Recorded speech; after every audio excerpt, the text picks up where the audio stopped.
Hello and good afternoon to everyone. Thank you for joining us for today's webinar titled Islam and the Politics of Secularism in Pakistan. This webinar is being organized by the Institute of South Asian Studies at NUS. We are delighted to have with us as guest speaker Dr. Zahid Shahab Ahmed. Dr. Ahmed is a senior research fellow at Alfred Deakin Institute for Citizenship and Globalization at the Deakin University in Australia. He is also a non-resident research fellow here at ISAS.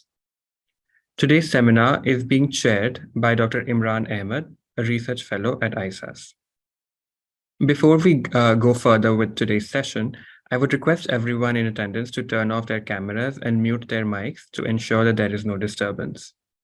If you have any questions or feedbacks to share during the proceedings, please forward them through the Zoom chat. They will be consolidated for the guest speaker to respond to during the Q&A session later.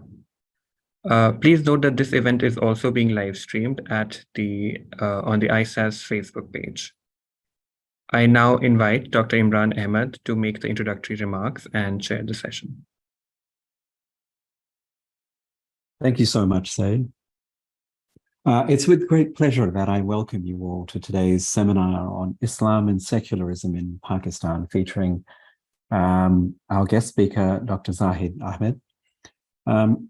It is difficult to overestimate the importance of today's topic in understanding politics in Pakistan. Islam plays a pivotal role in the constitutional foundations of the state. Islam is the state religion, and numerous provisions in the constitution emphasize its importance in guiding state policy from issues as wide as education, lawmaking, law reform, to foreign policy. Despite its importance, contestation over the meaning, place, and role of Islam in the state suggests both that there are ambiguities pertaining to Islam as a marker of identity, as well as contestation over Islam's relationship to the state. These ambiguities trace themselves back both to the contradictions of the Pakistan movement and the vision of the country's founding father, Muhammad Ali Jinnah.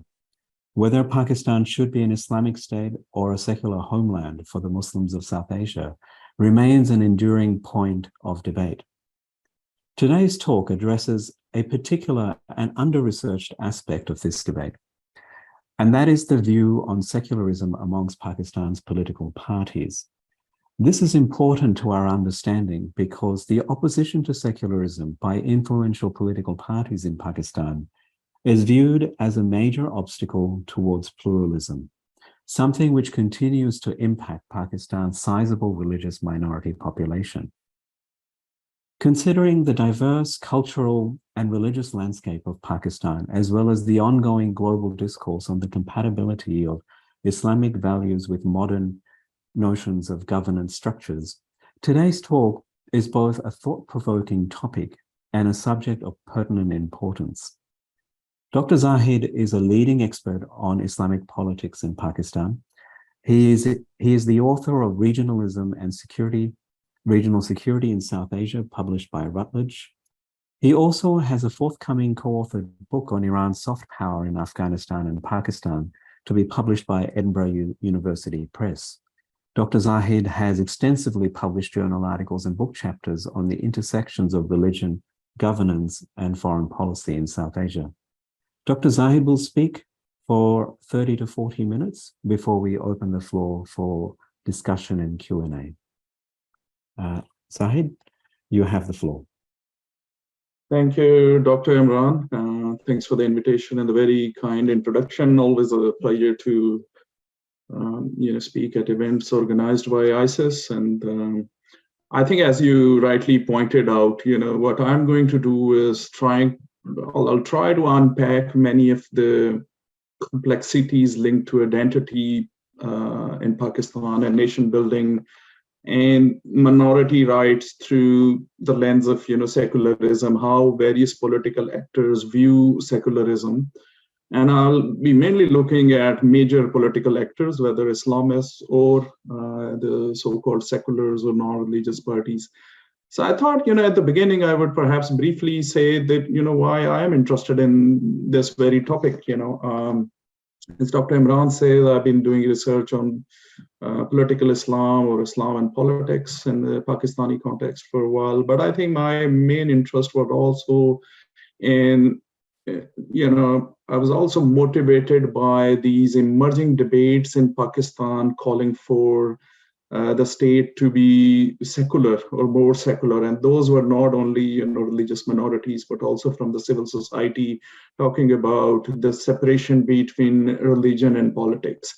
So within that context, this, the idea came, and I was doing, this research. I'll start by sharing my slides because I've prepared some slides, and there are like points that can make my argument, more clearer as we go. So when we talk about, the pre-partition Pakistan, or before Pakistan became independent, we have to look at what was the situation back then. Of course, the Indian subcontinent has a long history of Islamic revivalist movements. Most of those emerged after the 1857, freedom struggle against the British Empire back then. But often we overlook the very aspect that, the prominent Islamists, they were not in favor of the two-nation theory. You talk about Maulana Maududi of Jamaat Islami, whose picture is here on the screen, and you talk about the key leaders of Jamiyat-e-Ulama Islam or Jamiyat-e-Ulama Islam Hind, for example, back then. In fact, Jamiyat-e-Ulama Islam Hind back then was actually with the Indian Congress, and Maududi's point of view was also against the two-nation theory. In fact, at one point, he had talked about the idea of not creating a separate homeland for Muslims in the Indian subcontinent by encouraging Muslims to instead migrate to other Muslim countries like even Afghanistan back then. So what happened after the partition, after Pakistan became an independent state in the Indian subcontinent? Of course, India also achieved its independence. So there are both, political and ideological successes we can talk about. But before that, it's important to talk about how suddenly the demographics changed. A lot of ulamas or Islamic scholars, they migrated from today's Indian territory towards newly created Pakistan. When they came to Pakistan, of course, then the struggle started, their participation in politics and so on. They wanted to promote Islamic law or its implementation in the country, and it was mainly by virtue of their, you can say, success or their pressure that Pakistan also became back then became the Islamic Republic in 1956. And since then, what they have been trying to do is at least to maintain the status quo, at the same time by demanding more stricter implementation of Islamic law. We witnessed this, soon after the Taliban's takeover in Afghanistan a couple of years ago, and how that inspired many of religiously motivated, you can say, political groups in the country or Islamists in Pakistan. But another interesting aspect is that, they do not have, Islamists, especially in Pakistan, they do not have that kind of electoral success like the so-called secular parties. I'm calling them so-called because, I'll be making a different argument in relation to what they actually believe in, and how various so-called seculars also use religion in their politics and so on. So the point is that despite their very marginal electoral success, they have maintained that kind of pressure in relation to not separating Islam from politics or governance in the country. If you talk about Jamaat-e-Islami, I think the key success was during General Ziaul Haq's era, because they sided with General Ziaul Haq during that 10 years rule. And that was perhaps the only time they received the most number of seats in the parliament and had also few ministerial positions as well. But if we talk about Islamists overall, they do not get enough votes because Pakistan's vote is first divided along ethnic lines, and then religion as secondary in many cases. But that's not all across, but predominantly the case. Then there is also confusion in relation to what Muhammad Ali Jinnah wanted while he was advocating for a new homeland for Muslims in the country. There are still debates, and I was partly actually influenced by all those debates also to write on the topic, because there are still many who portray Muhammad Ali Jinnah as a very religious, pious Muslim. There are many who portray him as a secular. But when we look at what he actually said, there's a quote from him here, and directly talking about the freedom of religion, and which is central to the concept of secularism, basically. So there are these, but also Jinnah had many times talked about also or referred to the new homeland as Islamic State. On occasions he said Muslim state as well. So there was this confusion, but I firmly believe that he was in favor of a secular country.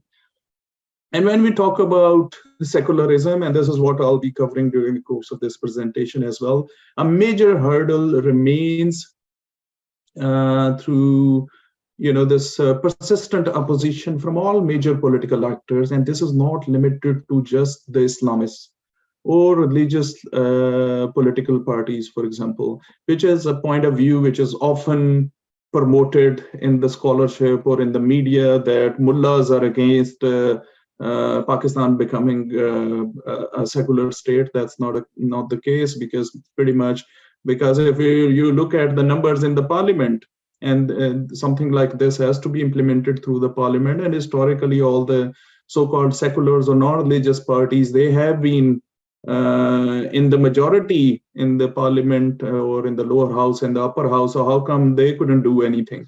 So I'll try to explain how and why they couldn't achieve this goal in terms of promoting multiculturalism or pluralism in the country by providing more rights to the minorities. And of course, the point of view that despite different political ideologies, there are similarities in terms of how Islamists and other parties, they look at the notion of secularism. And there are not many major differences when we dissect into their positions on different key issues.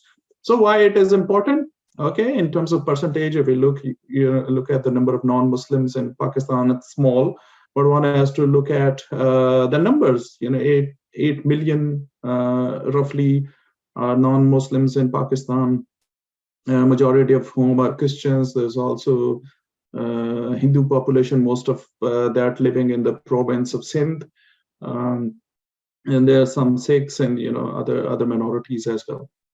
And then, of course, they face many kinds of challenges, from marginalization to becoming victims of violent extremism. In the name of, for example, blasphemy, many of the non-Muslims have been attacked historically. So there are those issues. So I was also motivated by those dynamics to work on this idea, because everything goes back to the root of the problem, so to say. One has to look at issues deeply to address the challenges facing the minorities. So when in my analysis, I've divided, my presentation into some key sections relevant to the concept of secularism and related issues, because the issue of national identity is also linked to how various political actors, they view secularism in Pakistan. And I briefly talked about how there is still ambiguity in relation to Pakistan's status as an Islamic state, whether the founding fathers, they wanted just a country where the majority Muslims of the Indian subcontinent could live and freely practice their religion, or they wanted an Islamic state that takes care of all matters in relation to religion and by implementing Islamic law. So of course, this is a never-ending debate. And concerns, of course, have been raised about the place of secular ideals in a society where religion dominates, of course, which is the case of Pakistan, a state created based on the two-nation theory, or based on significant religious identity in this case. And I've already talked about the other issues. But what is most important, I think, is how this tension or dispute flares up and affects, other key aspects within the state or in terms of multiculturalism. But when it comes to national identity, it might look like there's a lot of confusion when we perhaps look at other aspects of ethnic identity and so on. But when it comes to major political actors, they all, make references to the two-nation theory. They all make references to, for example, Pakistan being an Islamic state or an Islamic Republic. So, for example, here is from one of the major political parties in the country, Islamic political parties. And back then it was, Muttahida Majlis-e-Amal.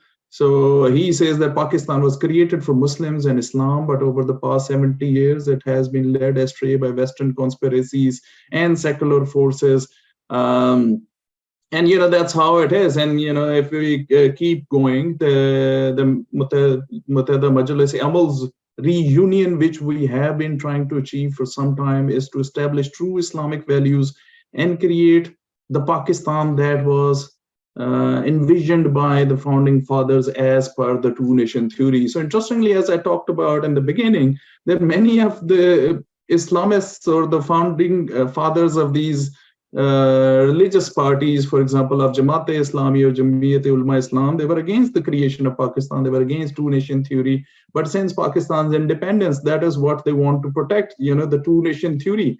And interestingly, since there have been changes in India in the special status of the Jammu and Kashmir and the atrocities against Muslims there, these Islamists or other political leaders in Pakistan, they have made regular references to the two-nation theory and how Pakistan's founding fathers were so visionary in terms of looking into the future and how Muslims would eventually suffer in a united India. So looking at, for example, here Jamaat-e-Islami's leader Sirajul Haq, he in many of his speeches he has spoken about Allama Muhammad Iqbal, very renowned poet from the Indian subcontinent, and also in Iran, because most of his work is in Persian.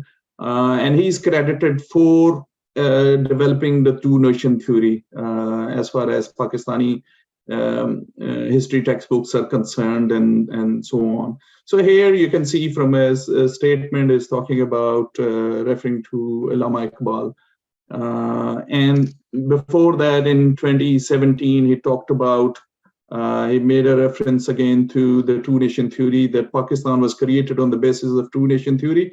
We should work together to implement Islamic teachings in true letter and spirit. So this is clear from, from the perspective of Islamists, this is not very surprising. But what is surprising is that how the so-called seculars have also used religion in politics, from Bhutto's Islamic socialism to most recently Imran Khan's, Riyasat-e-Madina concept. There are so many examples of religious leaders of other, for example, let's say non-religious political parties also making references to the two-nation theory and also constantly using religion in politics. And this could be one of the reasons that, the religious parties or Islamists, their electoral success remains very marginal, because they do not have the monopoly over the use of religion in politics, because pretty much everyone is using it as far as Pakistan is concerned. The Pakistan People's Party is somewhat different, and that's also because of its vote bank. There are a lot of non-Muslims in the Sindh province, especially Hindus, and historically the Pakistan People's Party has maintained a slightly, you can say, different position to other major political actors. So if you look at Bilawal Bhutto, who's Pakistan's current foreign minister, but also the head of Pakistan People's Party, his tweet in 2020, so he makes reference to Qaid-e-Azam Muhammad Ali Jinnah and says that, quotes Jinnah's basically statement that you're free to go to your temples and so on, a statement I've shared earlier as well.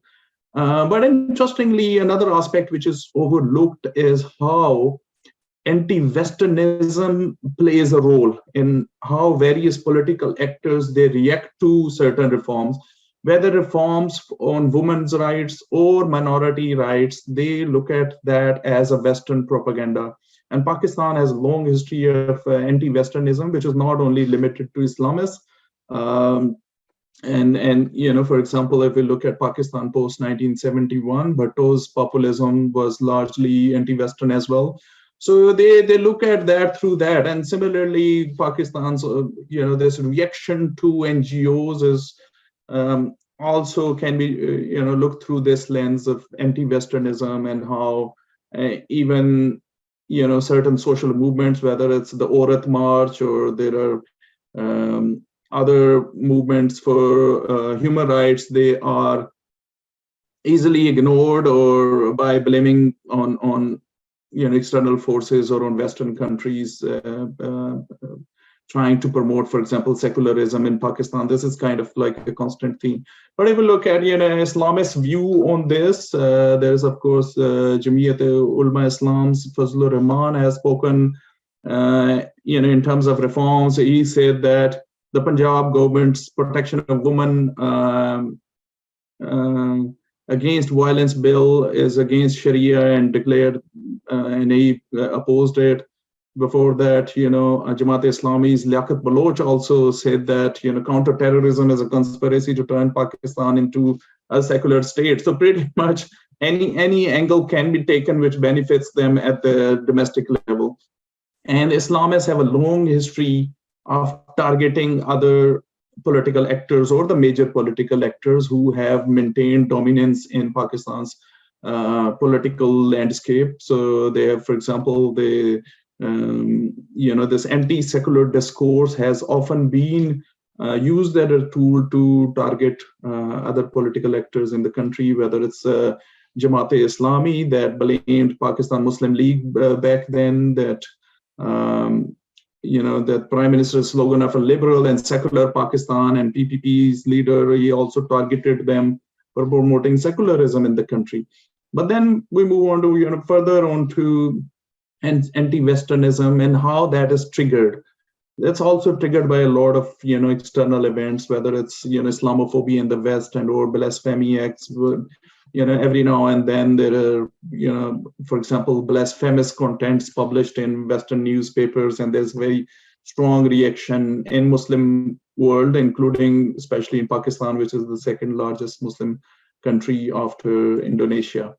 And then is the issue of religious minorities. I think there are some differences in relation to how non-religious parties view them and also religious sectors. But overall, in terms of actions, they're not very different. What Islamists view, they view that, even when the issue of minority rights is raised, they view that as a Western conspiracy to turn Pakistan into a secular state. They view that as a maybe first step to turn Pakistan into a secular state, and hence they oppose it when it comes to the parliament and where they have somewhat say. And that was the case of a bill against forced marriage of non-Muslims in Sindh, which was mainly opposed by the Islamists there. So there are those dynamics as well on the issue of religious minorities. But when we look at the election manifestos, you can say that in election manifestos, they have tried to touch on the issue, but in very careful manners. For example, Jamaat-e-Islami said minorities will enjoy rights to education, employment and other civil liberties. Any discrimination, injustice or bias towards minorities will be discouraged.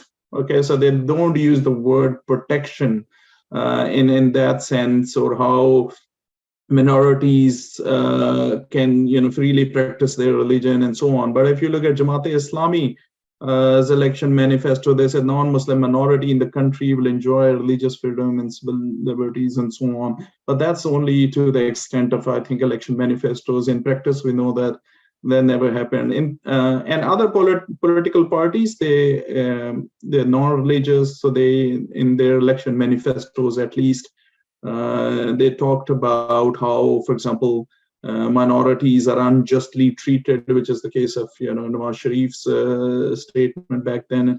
And of course, as I mentioned before, Pakistan's People's Party has a different view in it. So now we go back to the issue of secularism. Then what's stopping it from happening in Pakistan? First, of course, there's confusion because secularism is seen as anti-Islam.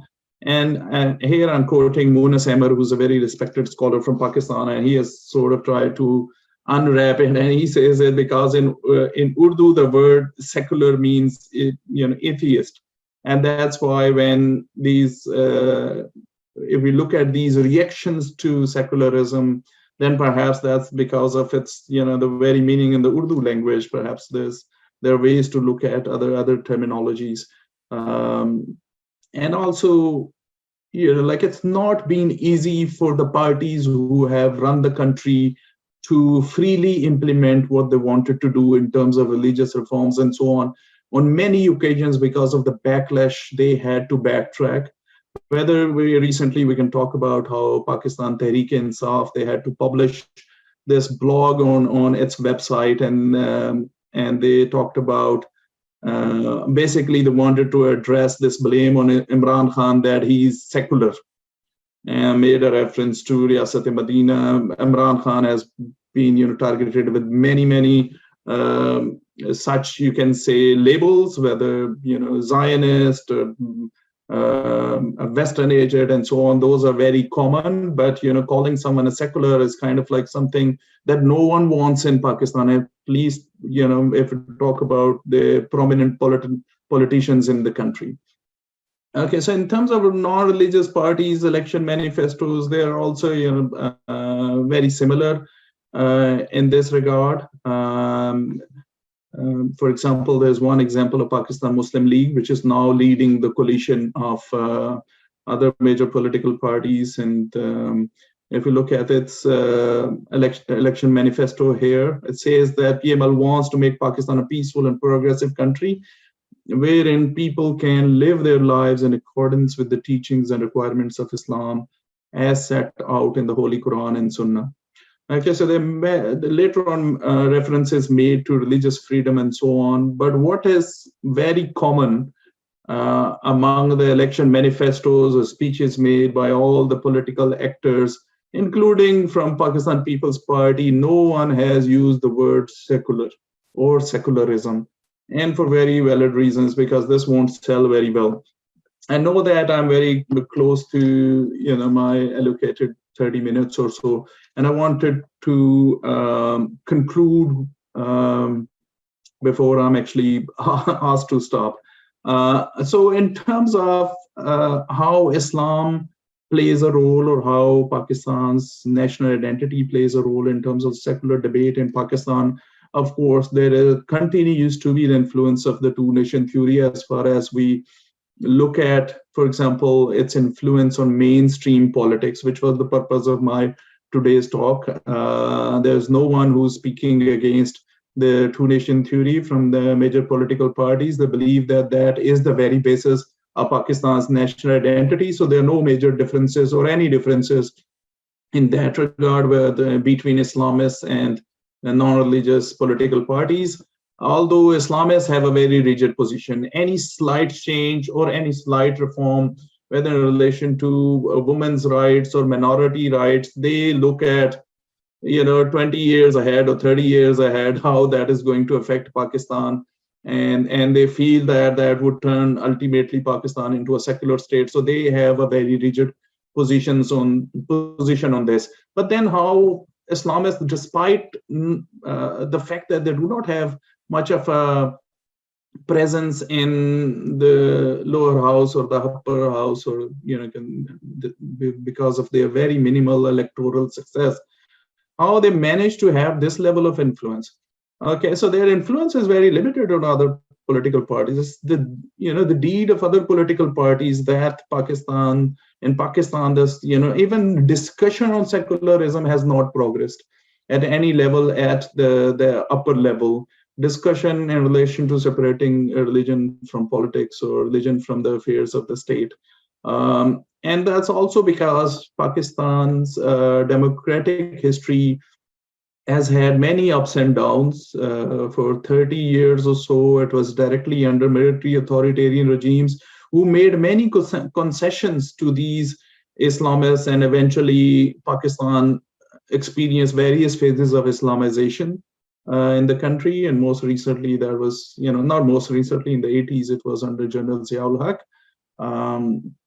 And as I mentioned before, under pressure of various kinds, and also because of their own political calculations, the governments backtrack on many of the reforms that are seen either anti-religion or anti-state.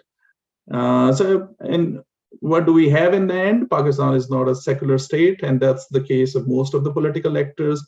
PPP somewhat claims it to be maybe secular, but they don't use the word secular at all.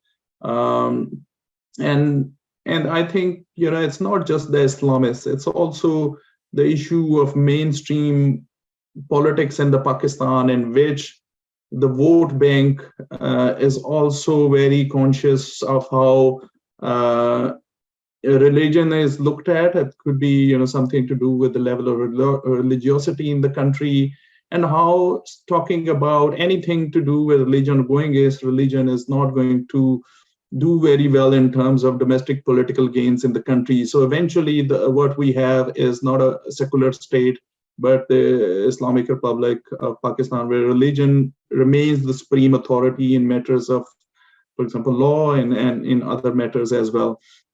There is resistance to change. There have been various civil society movements and so on. For example, whenever there have been discussions in civil society in relation to reforming certain laws, for example, around blasphemy laws that affect religious minorities, but at the same time they equally affect the majority as well. We have seen many incidents of that kind.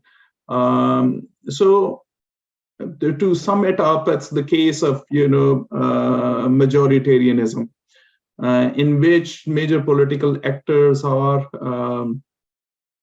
inclined towards the supreme authority of religion in state affairs, and in maintaining Pakistan's identity, not only at domestic levels but also at the global levels, as the Islamic Republic of Pakistan. And they are in favor of maintaining this status quo despite facing external criticism in relation to human rights, in relation to minority rights in Pakistan, and also some level of domestic criticism from the civil society. But overall, they are all politicians. They're thinking of their majority vote bank and how that would react to any reforms that are linked to religion and certain social reforms in the country. So I'll just stop here, and I'm sure there'll be questions, and I'll be very happy to answer them. Thank you so much, Sahid. That was, you covered a lot of ground, historical time, the spectrum of political ideologies, and I think you really laid out sort of the trajectory of how Islamists in Pakistan have appropriated the two-nation theory to promote an Islamic Pakistan, as well as the historical linkage between opposition to secularism and opposition to anti-Westernism. And it was interesting also how you showed sort of the fluid shifts that many of the political parties in Pakistan make, shifting from the political right to the left of the spectrum, and how it's very difficult to pin them down. They can have a secular orientation, but they also espouse all these kind of other very right leaning ideas and policies. And it was also very interesting to see the similarities between the religious and non-religious parties on issues like anti-Westernism and the supremacy of Islam, and how the politicians and parties have to tread very carefully on issues of social, legal, and religious reform to avoid being labeled secular. And also how the term secular and secularism has transformed into a very pejorative, perhaps even derogatory term. And all of this sort of, if I can sum up in my own words, sort of culminates into kind of the blurring boundaries between religious and non-religious parties. And I thought your talk really captured that really intricately. The question, before we go to audience questions, I had a few myself, and I'd be interested to know your thoughts on this. You spend a lot of time talking about the JI and the JUI, and it seems like they share a lot in common in the way in which, you know, they've appropriated anti-Westernism, the two-nation theory, their opposition to secularism, the way in which they keep many of the non-religious political parties in check on issues of social and religious reform.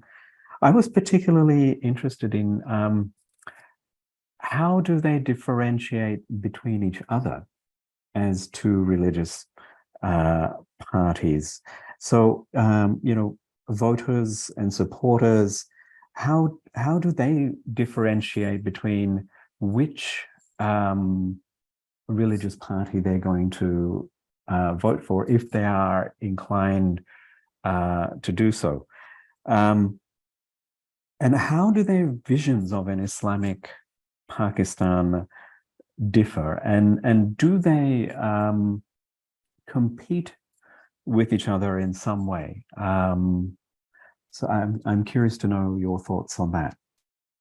I think despite the fact that, you know, they have many similarities in electoral politics, there is always competition when you are talking about different political parties.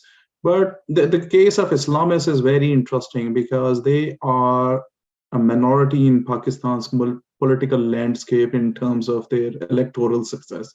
So there is a degree of, let's say, unity on issues of Pakistan's national identity, on the issue of implementing Sharia as it is, and also expanding its implementation in various spheres of Pakistan or in people's daily lives in Pakistan. So on many of those issues, they are on the same page. There are also key differences.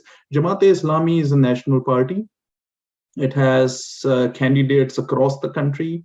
Jamaat-e-Islami is perhaps the only most democratic party in the country with a very organized, for example, membership, and they will do their elections internally, elect their leader, which is not the case of many of other political parties, which are controlled by certain families. And Jamiat Ulama Islam is just limited to you know, the Khyber Pakhtunkhwa province, and so their politics in many ways is very limited. It's not at the national level. So they differ in terms of how they act in the Pakistani political landscape. The degree to which, you know, if you talk about competition during elections, definitely their vote bank will be divided. People who look at you know, both parties and who have, for example, religious inclinations, they'll eventually choose one. And that can also be the reason that, you know, in the end, Islamists do not have many seats in the parliament, because even their religious vote bank is divided because there are many religious parties in the country. And we saw during the last elections that Tehreek-e-Labbaik Pakistan was the fourth largest party in terms of the votes. But they didn't win any seat in the national parliament again. So the religious vote bank is spread across the country, and it's not saturated at any, let's say, in a certain region from where these Islamists can actually win and consistently win as well, not just win one time, but consistently win, which is the case of other political parties because their vote bank is ethnically, you can say, driven, which is the case in Sindh for People's Party, and Punjab for Pakistan Muslim League, and for PTI it was, Khyber Pakhtunkhwa largely, but in Punjab also they won last time. Thank you so much for that. I think you touched on a really interesting point about the Tehreek-e-Labbaik Pakistan. So with the rise of that particular political party and all the things that we saw, mass sit-ins, the issue of blasphemy really coming to the forefront, how and I thought it was very interesting that what you mentioned about, they are at the end of the day in competition with each other, and that many of the Islamist parties, as a result of the growing number of those parties, results in splitting of the vote bank. I'm curious to know, how did the rise of the TLP sort of change the dynamics of how perhaps the JI and the JUI operated, ideologically or politically? Yeah, no, ideologically, I think they were pretty much doing the same things, whether it's Tehreek-e-Labbaik Pakistan or, other Islamists in the country, because, on certain issues, they have the capacity of bringing thousands on the streets, and Tehreek-e-Labbaik Pakistan especially did on the issue of blasphemy, for example, on Khatm-e-Nabuwwat, which is the finality of Prophet Muhammad, on those issues. There are not many differences, and for TLP, I think it hasn't been a major consistent problem for other Islamists or other political parties, because the party, since its chief died, it has not remained the same. It was mainly, I think the vote bank was mainly linked to that somewhat charismatic leadership, which is no longer the case, and I haven't seen even much from TLP in the news as well. But again, there are many surprising hidden sort of factors in Pakistani elections that can happen, and that can, also change the dynamics, despite the fact that, who really, or actually the people want to be elected, or people want, for example, in terms of their representation at the national level or at the provincial level. So that's the typical case of, I think, Pakistani politics. But as far as, just to sum it up, I think TLP is no longer a political threat to any of the political parties. Thank you so much for that. So we're still waiting for audience questions to come in. So I might take this opportunity to ask you a few more questions. So in your slides, you talked about, the PTI's Riyasat-e Medina, sort of the Islamic State as envisioned by Imran Khan and his party. Ideologically, how does that vision differ? How does that particular vision of the Islamic State or Islamic Pakistan differ from the Islamic State envisioned by your traditional Islamist parties? I think the key difference there is because even if you look at Imran Khan's own justifications or explanations of what he actually envisioned when he talked about Riyasat-e Medina, has made regular references to social welfare, to accountability, which is quite, for example, consistent in terms of Pakistan Tehreek-e-Insaf's politics, because that's how Imran Khan started. He wanted the corrupt leaders to be hold it accountable and so on. So there are definitely differences. When you talk about the Islamists, they want an Islamic state.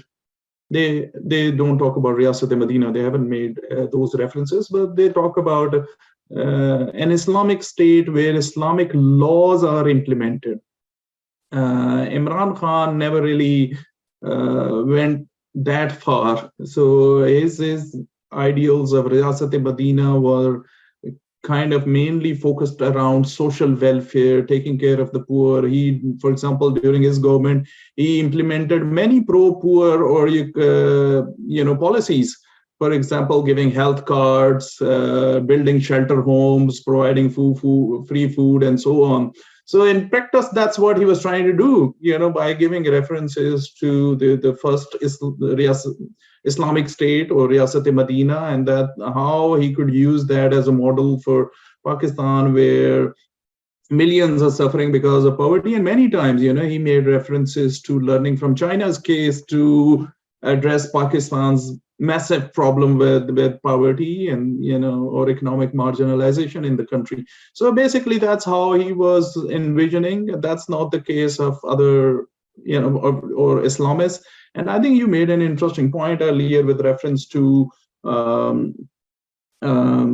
these identity issues and also, how we can see these parties, whether they are on the right or the left, because all the time they are moving across that spectrum. Often, sometimes people have asked me whether PTI is a right-wing party. I refrain from making those comments because these political parties, they shift so often because of their, I call them pragmatists because that's how they look at, they look at the vote bank and so on and shift. It's very hard to pin them down where they belong in terms of, in the West, it's quite easy to say which party is right wing and left wing. In the case of Pakistan, it's very, very difficult.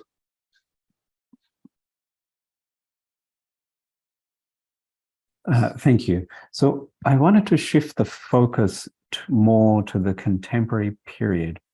You mentioned the current coalition government that's in place, led by Prime Minister Shehbaz Sharif. A focus of his government's term in power has really been on tackling Imran Khan and the PTI, as well as earlier the issue of disaster management with the monsoonal rains that really devastated Pakistan. I wanted to ask, and you touched on this already. You said that the TLP, really kind of diminished once its charismatic leader passed. What role has religion played in the current administration, and how has the administration addressed the issue of the supremacy of Islam? The current administration, interestingly, is in a very different, you can say, state of mind. Their challenges are very unique, whether economic or political. They're quite focused on, of course, tackling their Imran Khan problem or their PTI problem. So they're focused in that regard. And of course, hence they haven't been able to focus on other issues that need attention, whether the issue, I think any stable government has the luxury of looking at issues of identity, looking at issues of social reforms and so on. This current government does not have that kind of, you can say, opportunity to address many of those issues. So hence they are naturally very much focused on addressing whether natural disasters, Pakistan's own ongoing economic crisis, of course, a relationship with Afghanistan because of Pakistan's terrorism problem. So there's just a lot going on. But most of all, they are focusing on addressing their PTI problem or the Imran Khan problem. And hence they haven't announced the next elections because if you look at the recent polls or many of the polls of all kinds that have been carried out in Pakistan, Imran Khan is still the most popular leader. So naturally, out of their own political survival, I think they're very cautious in terms of when they should call for the next elections. And Pakistan's political landscape at the moment is very tricky.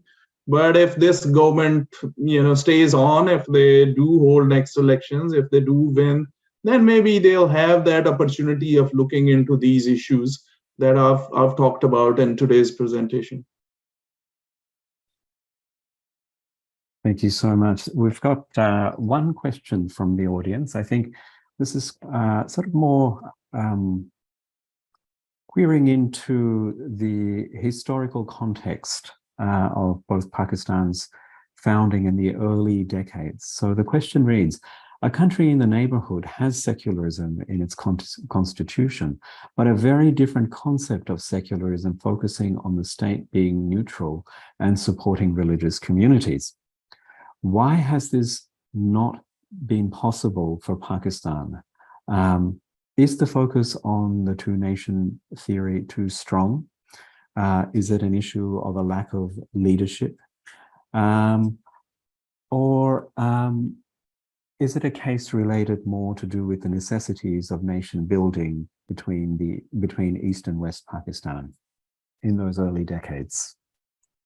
I think, it's a very valid question. One has to look at what happened in the initial days when Pakistan achieved its independence and became an independent state. We're talking about a time when, of course, Muhammad Ali Jinnah, the founding father, he was still there, although, he was sick, very sick during the initial, a year and a half that he lived on after Pakistan's creation.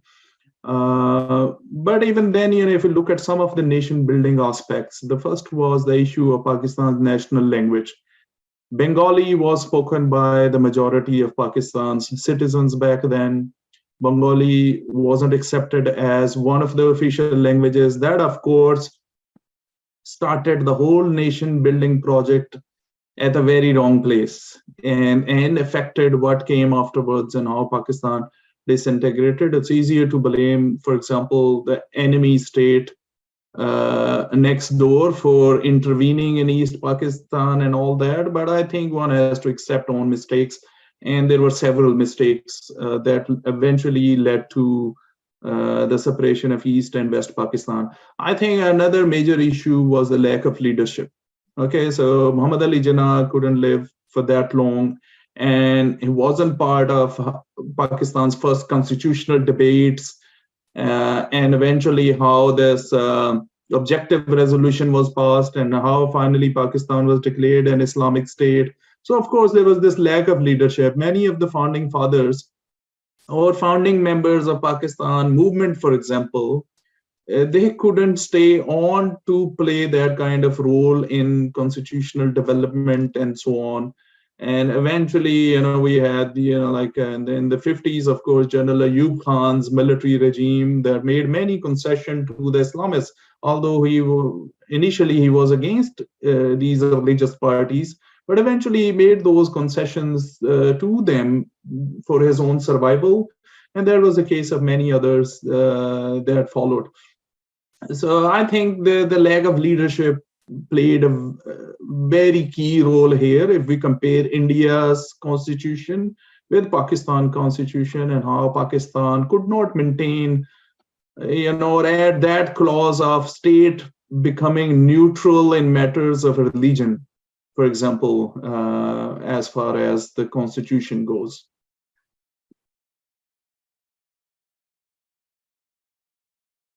We have another question. How significant do you think is the historical relevance of the British India partition in influencing the politicization of Islam over time? How do the nuances of sectarian-led parties, such as the Bareli-led TLP and the Deobandi-led Sipahi Sahaba, deepens the complexity of managing religious intolerance in the country?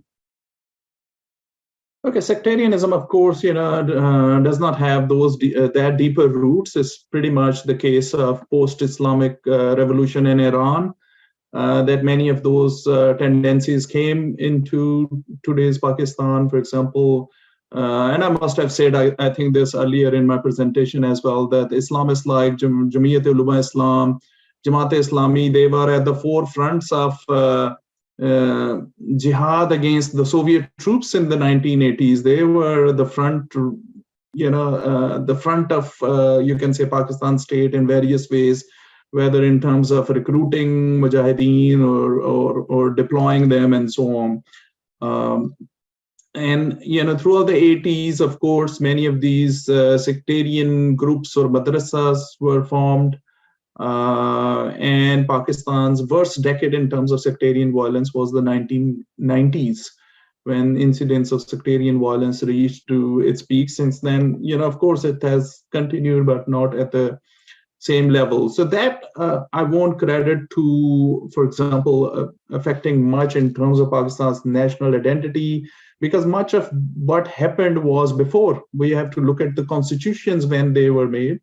The last way is the 1973 constitution that Pakistan follows.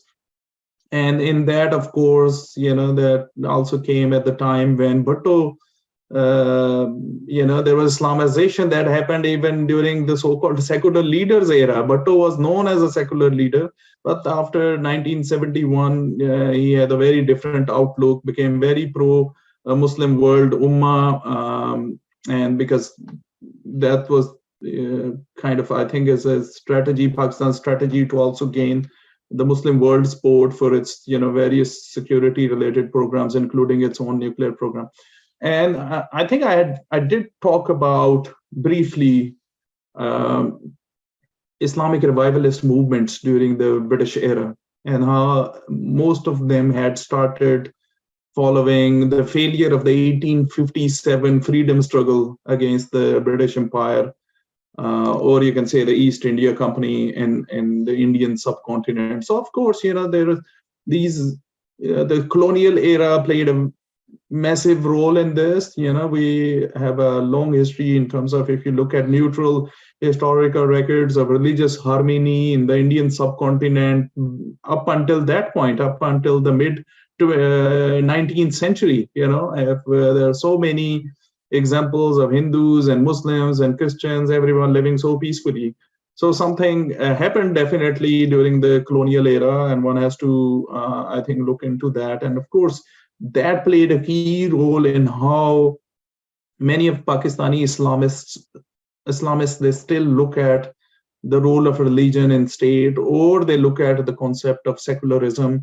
And since then, of course, I think those anti-Western tendencies have grown, whether it was, because of 9/11 and what followed. I think that has also influenced a lot in terms of, what's happening in Pakistan, the war on terror and how the country has suffered. Imran Khan was perhaps the most prominent one who was against the US drone strikes in the country. But I would look at other religious groups, the anti-Western tendencies have lived on. And that's the lens they use to also look at the concept of secularism in the country.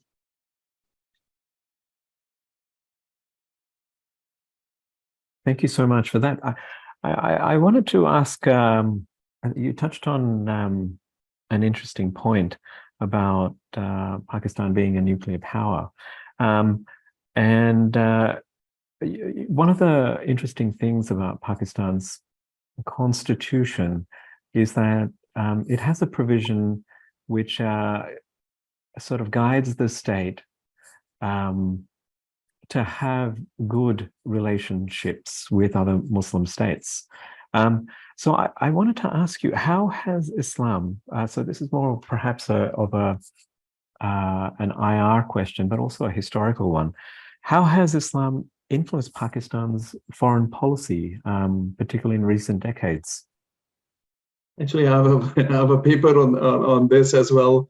I published a paper on pan-Islamism in Pakistan's foreign policy. And one has to go back again to 1947 when Pakistan became independent. Pakistan was the largest Muslim state. Indonesia's independence happened a couple of years later. So that also influenced a lot of thinking that you can say the leaders of that time wanted to maintain some kind of a central position within the Ummah. That was the desire back then. Pakistan organized many events in Karachi back then, which was Pakistan's capital, invited Muslim leaders, promoted the idea of pan-Islamism, even floated the idea of creating an organization similar to today's Organization of Islamic Cooperation. But the timing was quite wrong when Pakistan was actually doing all of that, because in the Arab world, there was that was the high time of Arab nationalism. If you talk about, for example, Nasser's movement in Egypt and so on, so there was a kind of a very cold response to Pakistan's proposal for United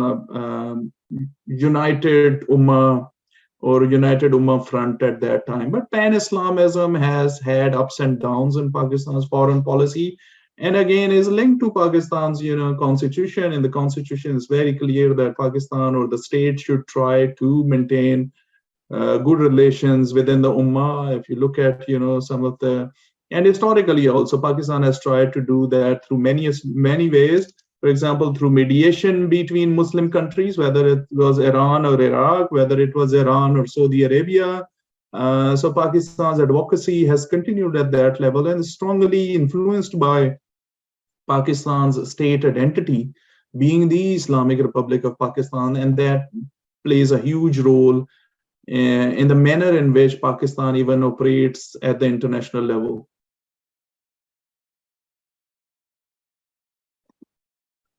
So I think we've had a question on sort of the impact of the colonial period, the how partition has shaped things, as well as how Islam ideologically has and its limits in shaping Pakistan's foreign policy.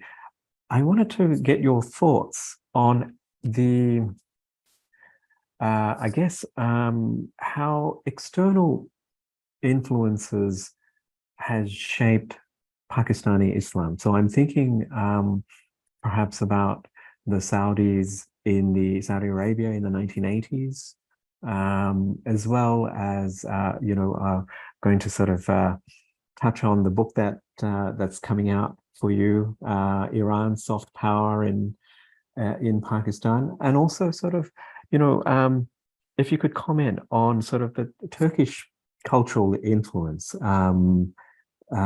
that's taken shape in Pakistan with the popularity of Turkish dramas and those kinds of things. So how sort of what are kind of the external influences that shape Islamic practice or religious ideologies in Pakistan? That mostly has influenced, I think you can say, the followers. Whoever is more inclined towards, let's say, Saudi Arabia is influenced by that. So mainly the Sunnis, you can say, the Shias, of course. Iran has a significant influence on the Shia population in the country. Turkey historically also, if you look at the Indian subcontinent, there was the Khilafat movement, and Muslims came out in thousands and thousands calling for the British Empire to protect the Ottoman Empire or the Caliphate of that time. So of course, of course, through Turkish media and these soap operas and so on, of course there's increasing Turkey's soft power influence in the country, but I don't think so that has influenced much, again, as far as the constitution of the country is concerned, or the political ideologies of the political parties that I have referred to, because they have remained the same in various ways. But at the society level, whether you talk about, for example, the Wahhabi influence or the Deobandi influence and so on. And of course, I mentioned that after the Islamic Revolution of Iran, how sectarian dynamics in Pakistan changed and how sectarian conflict became then a very major issue for Pakistan throughout the 1990s, and still remains a major actually problem as well, although Pakistan is more focused on external threats and also its terrorism problem with the Tehrik-e-Taliban Pakistan. So again, one of those countries, a developing country with so many of its issues, it's prone to influences of all kinds, whether influences on its foreign policy, whether influences on its other policies. And that's the history of Pakistan, because it's not a strong state that is able to, protect its citizens against many of those external influences, whether positive or negative. Just with your a segue from your comment on the Taliban, how has the relationship between Pakistan and Afghanistan developed since the Taliban takeover? Of course, and the initial reactions were very, like there were kind of many celebrations in Islamabad. And of course, they looked at that through the lens of their geostrategic victory against India, because India was very quick to close all its diplomatic missions in Afghanistan, something they did in 1996. And I think you also touched on in your presentation the anti-Americanism, the victory as being celebrated as well. Yes, of course. It was, all the Islamists labeled it as the victory of the Taliban against the superpower of the world. And they were, in fact, one of the clerics in Islamabad, which was, is still called the Red Mosque, although it doesn't look red any longer. He had erected the Taliban or Islamic Emirates flag on his mosque, and there was kind of like off and on struggle between him and the local authorities to take it down. So there are many sympathizers, there are many who celebrated, but what came after is an ongoing struggle for Pakistan, because Pakistan does not have that level of control on the Taliban as it had before, when the Taliban's, some of their leaders were living in Pakistan, their Quetta Shura, their families were living in Pakistan. So that kind of leverage doesn't exist any longer, and it remains a very key problem, I think, for Pakistan in terms of its security.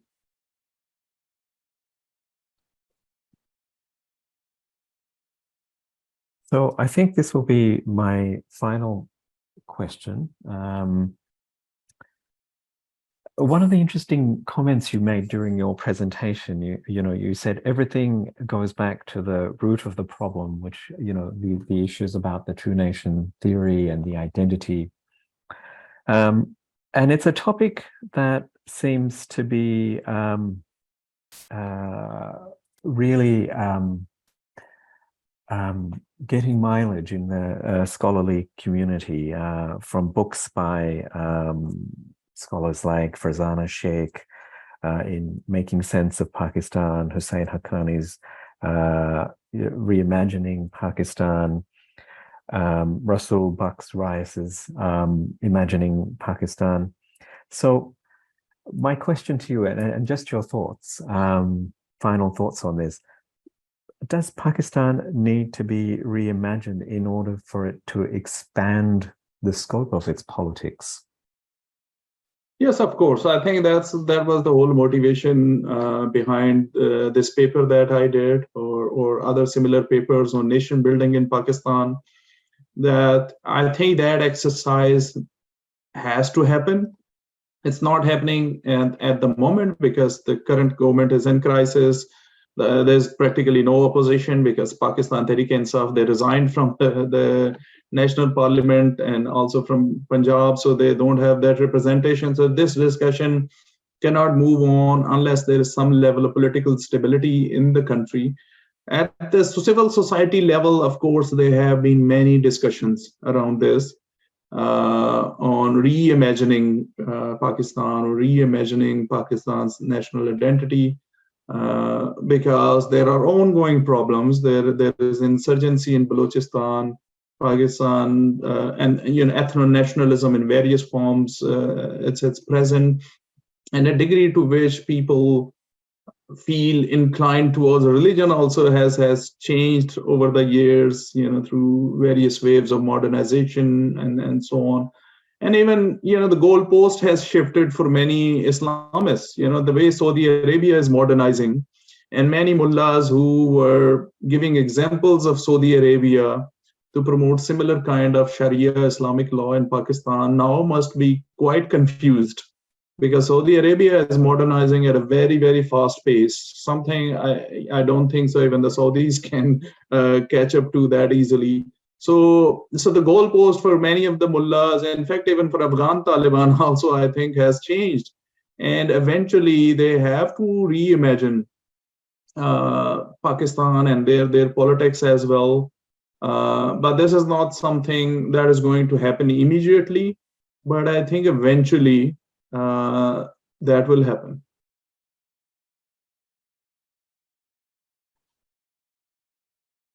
Thank you so much, Dr. Zahid. I think that's all. We don't have any more questions from the audience, so I think that's all we have time for. Perhaps I can thank you once again. I think you shed light on such an important and pertinent topic, and we'll be following Pakistani politics very closely over the next couple of months, and I look forward to reading your book when it comes out. When's that coming out, by the way? It's coming out at the end of July. At the end of July. Okay, wonderful. So perhaps I could give it forward the floor to Said. Yes. I would like to thank Dr. Zahid and Dr. Imran for the really engaging session today. And thank you to all those who joined us. And we look forward to seeing you at our future events. Thank you. Thank you very much, Said. Thank you, Said.